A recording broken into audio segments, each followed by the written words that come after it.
Hello everyone and welcome back to another AFK Journey video. In this video we're going to be going over my top Supreme Arena defenses for week 7.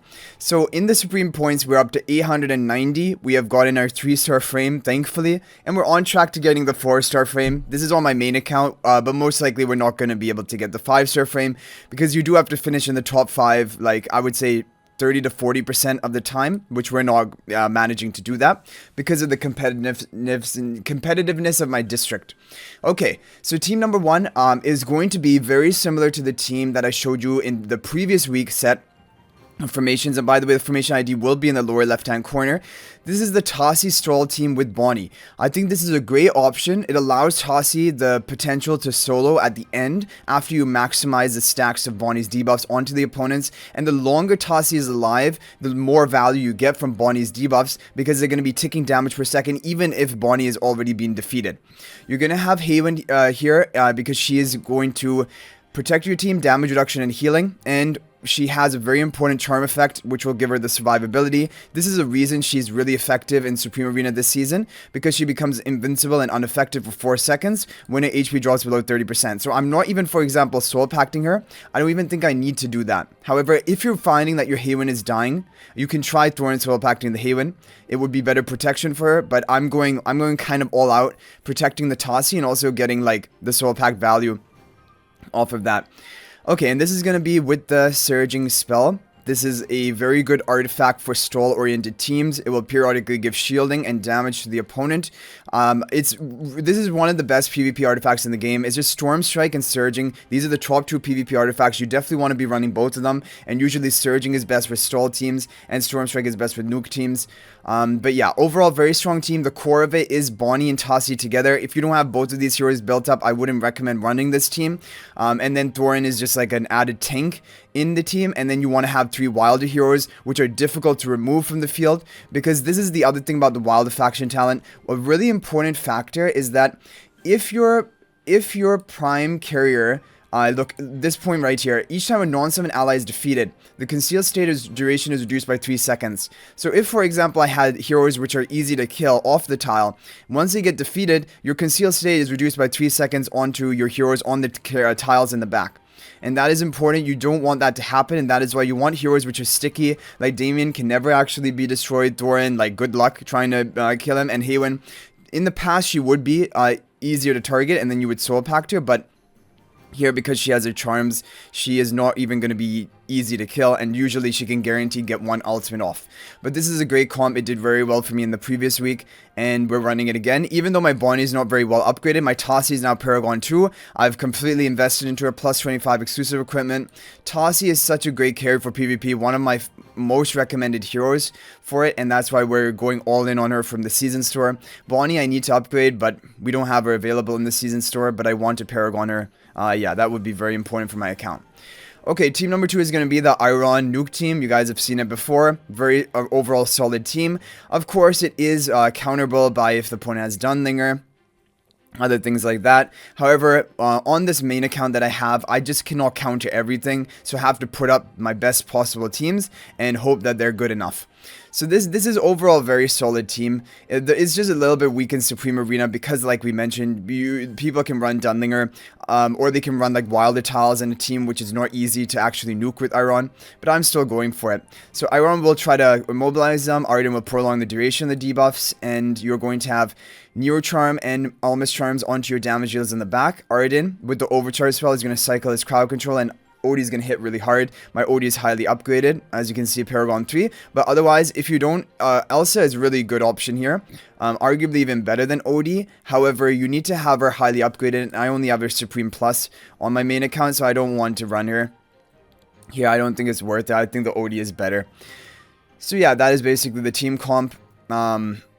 Yeah, not much really more to say about that. So in terms of the effect here, Infinite Front Misty Retreat, it's a very sort of convoluted effect, but the gist of it is that when an enemy is within 1 tile of an allied hero, then that hero is going to be thrown away. They're going to gain a shield and teleport to the farthest available tile in the same column.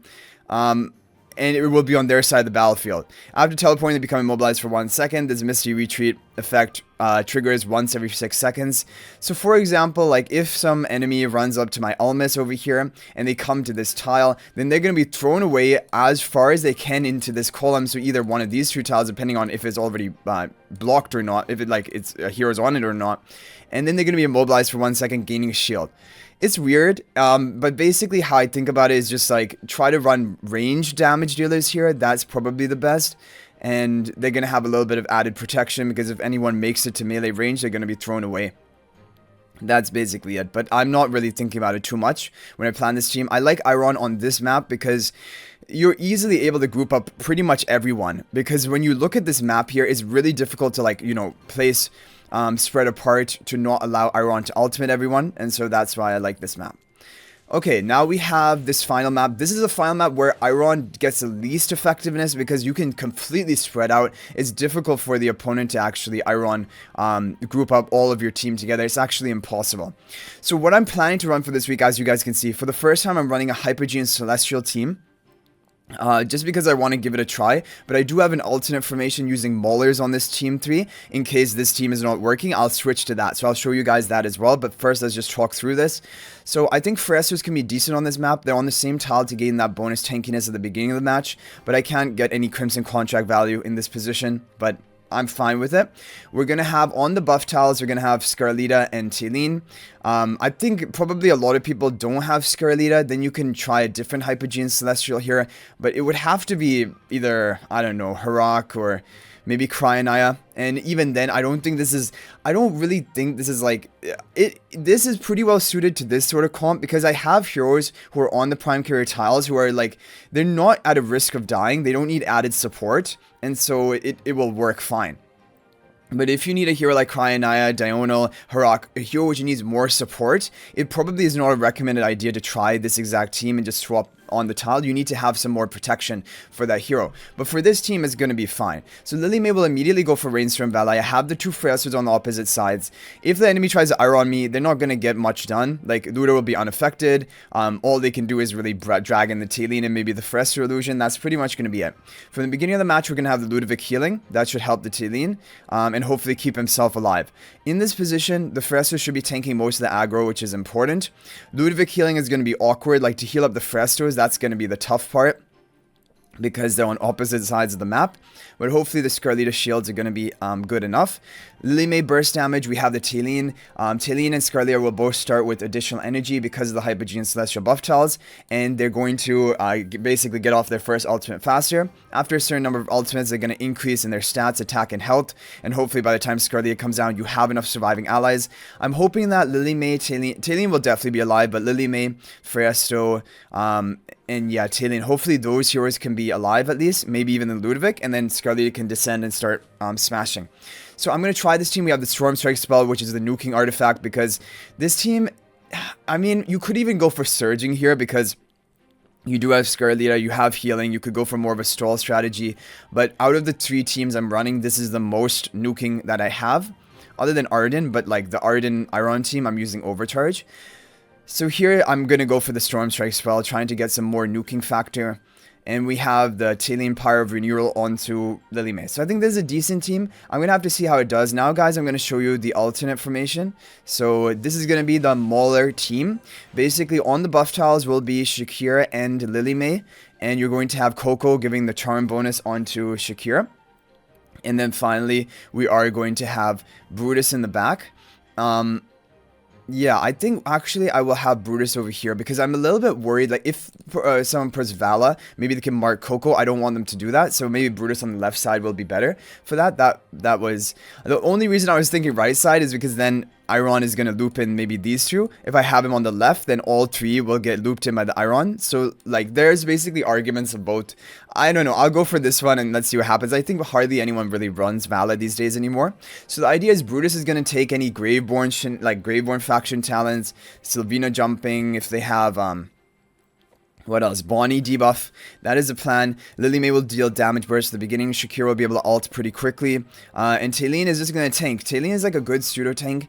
Usually opponents are going to put more heroes on this 3 tile area. And so Tailene will just be able to tank it for free. That is basically the plan. Overall, again, I think it's a decent team, not necessarily the best team out there. However, giving my limited options, this is going to be one of the best. So basically, you can run either of these two. If you don't have Talene, I would say just replace her for any other damage dealer threat. Like I usually recommend Vala, or you can go for Sylvina, and you could just go for something like this, Vala, and Brutus again in the back to take the Graveborn faction talents.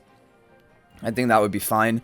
Or you can even try to go... Sylvina on defense is just not very recommended, so I don't think I would go for that. But anyway, guys, those are basically the teams. The formation ID will be in the lower left corner. Hopefully, you guys are able to get a good score with these.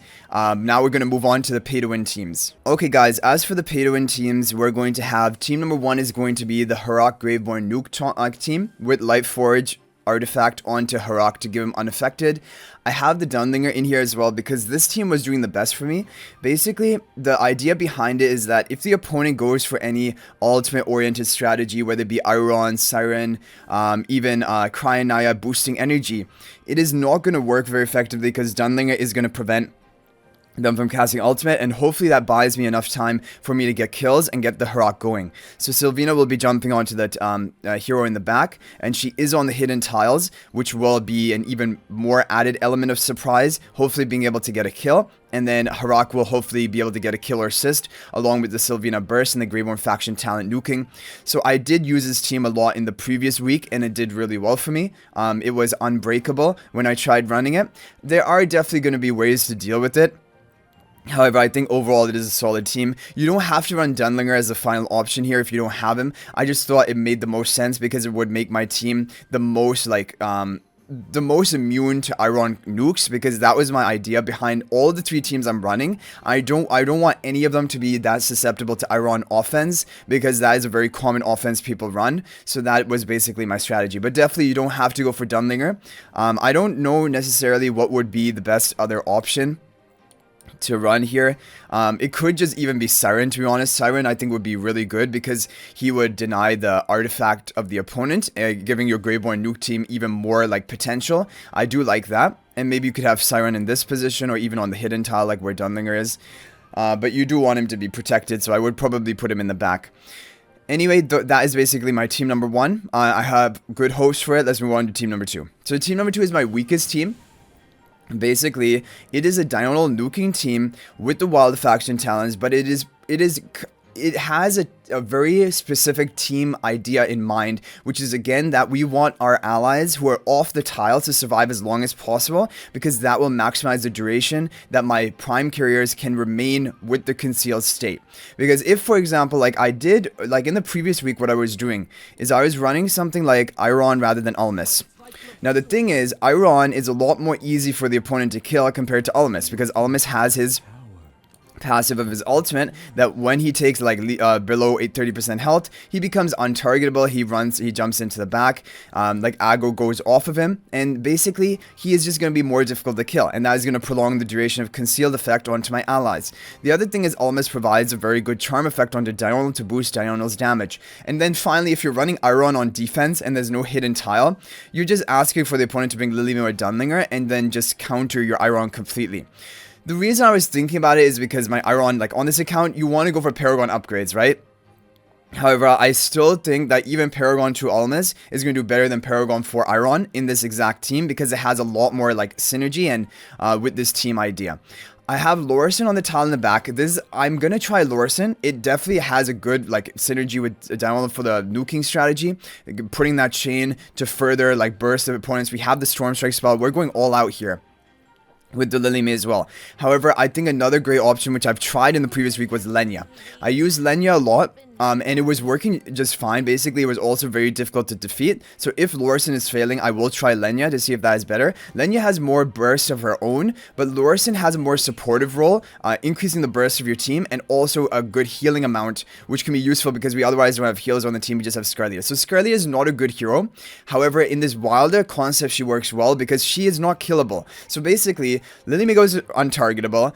Ulmus is difficult to kill fully, and then Scarlia is up in the air. So like, how is the opponent going to be able to kill any of your heroes who are off the tile? It will be difficult for them. And if they try to Iron Almas this team, even if they bring like a Nero, it's not going to work very well. Because like Lily May will be untargetable. Scarlia's in the air. 2 heroes on the buff tiles. It's just Almas. They're just going to Iron Almas. And then Almas is nothing going to happen. So yeah, that's why this team is also going to counter the Iron Nuke combo.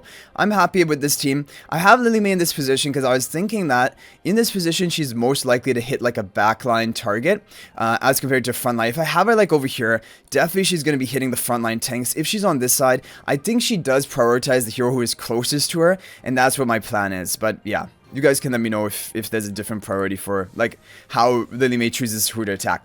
Okay, finally, we have my team number 3, which is my favorite team. This is the team which we're using in Clash Fronts, we're using in Supreme Arena. We consistently use it. I even use it in duel mode. This is one of the best teams in the game. Because you have, now Surging is not considered the best. People think Storm Strike is better here, but I think Surging is going to be great as well, because this is a very stall-oriented team as well. So Taliyah, Tassi, Damien, they're all difficult to kill, right? Which means that you're going to have almost maximum duration of Concealed State onto your allies in the back, Haywin and Bonnie. Bonnie will apply the debuff from the beginning of the match. Taliyah will do her, she has an active cast of her ability.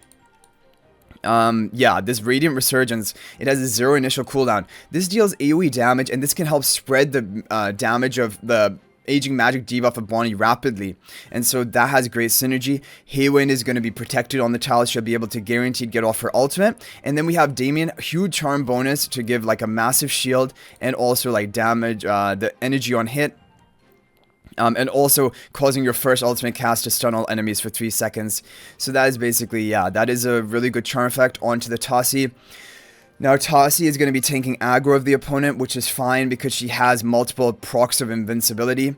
The energy on hit is going to be nice, especially also tanking. She'll be able to charge up her ultimate, her first ultimate more quickly. And once Tassi begins cycling ultimates, once you have all the enemies debuffed by Bonnie, she can pretty much solo the team by herself. And that is why I love this comp so much.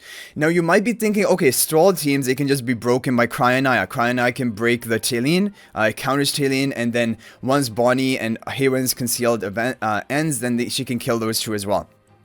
However, Tassi has solo potential against Cryonia. No matter what team you're running on offense, no matter what crazy team you're running, it is always possible for the Tassi to solo a Cryonia comp, no matter what the level of, if they are at equal upgrades.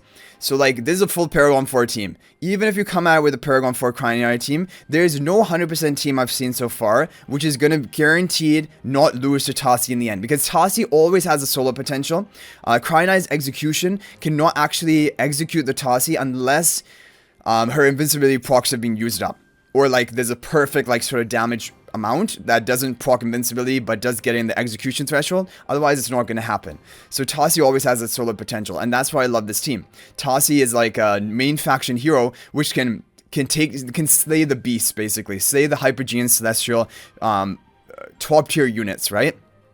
And that's why I love this team. So anyway, guys, those are the top teams for the whale. I will have the formation ID, like I said, in the left-hand corner. You guys can mix and match these teams or run all of them if you have all of the heroes built. Let me know what you guys think about these teams. Good luck in this week of Supreme Arena. And thank you guys for watching. If you guys are not already subscribed to our YouTube channel, please subscribe. We're on a road to 20,000 subscribers. Let's hit it before the end of the season. Also, guys, there's a link to my AFK Journey Discord server in the description of this video and all my videos. So go ahead, check it out, and join. I look forward to seeing you guys there. But thank you guys for watching. I'll hopefully see you in the next video, and until then, everyone, peace out for now.